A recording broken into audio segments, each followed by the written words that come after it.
All right, let's look at some trades because Gelb, as you just mentioned, had a really interesting story in today about what the Phillies might be looking at and what it's going to cost them.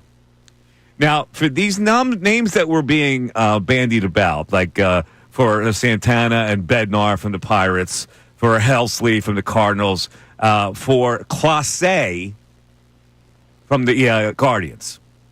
There was a story by Jim Bowden in The Athletic yesterday, I believe, where he discussed a couple of these that the Phillies could make, and for those three that those pitchers I just mentioned.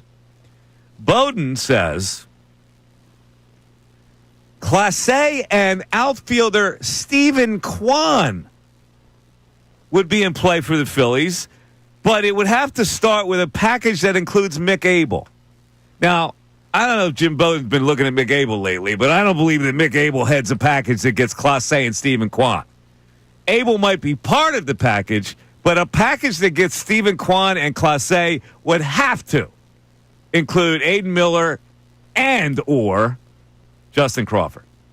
There is no way that you're getting Clase and Stephen Kwan. Clase's under contract for 2 more years at a reasonable price. Kwan is a really good on-base percentage outfielder who could take over left field right away. There's no way you're getting it for a Mick Abel package. Yeah, I don't think Mick Abel could be the only. Like, you're either going heavy in the return, where it's Abel and a lot of like your 7 to 10, 7 to 11. Yes. Or it's going to be Mick Abel and one of those position players. Which, when you're talking about, I know we all love Justin Crawford for what he's supposed to be. We're talking about like the best of what he can become at the next level. Kwan kind of feels like that. So, like, if you don't want to have to find out about what he is at this level and you just want to get someone that's shown you he can be that at this level, kind of cool with that. So, if Crawford's in that deal. You would. Yeah. Abel, Crawford, Clase, and Kwan. Yeah. I think I would, too. Yeah, I think I would.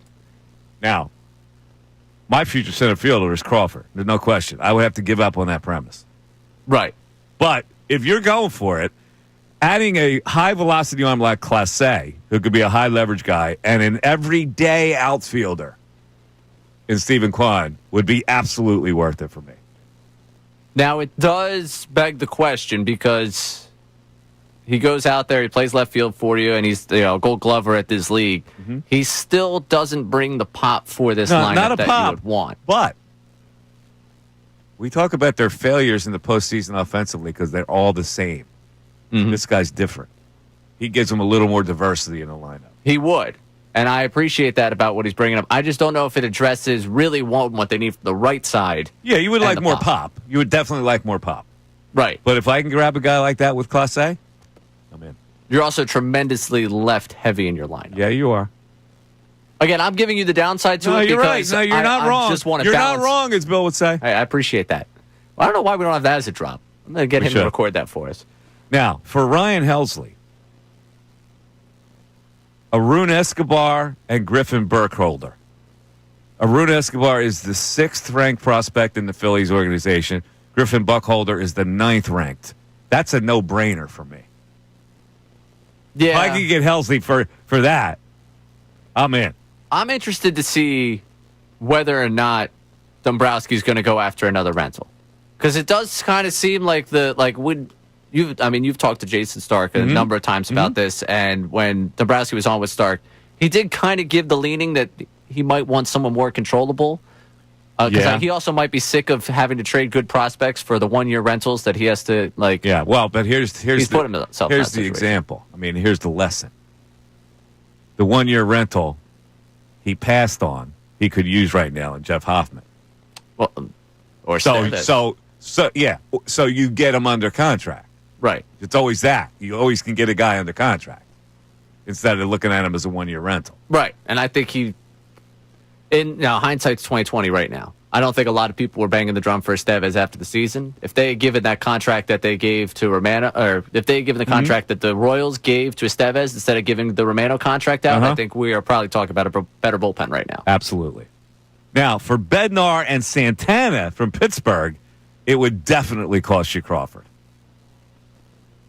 So it's a matter of whether you want to give up. Now, Aiden Miller's in the picture too, but Aiden Miller has not hit for power at Double-A. He hasn't hit that well in Double-A. I don't know where he ranks as far as teams want to acquire him now. I think teams will still take the. Okay, all right. Well, you're going to have to include him or Crawford in the picture with Abel. If you're not going to give Painter, all right, I get it. He's an untouchable. Abel, Crawford, Miller, no longer untouchable for the Phillies.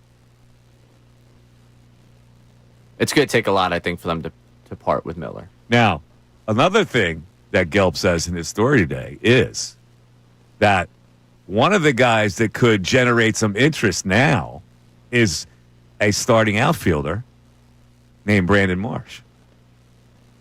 Mm-hmm. So he could be in a deal that would get you what you need bullpen-wise or left field-wise. And you could cut ties with Kepler because he's owed less than $5 million over the remainder of the season.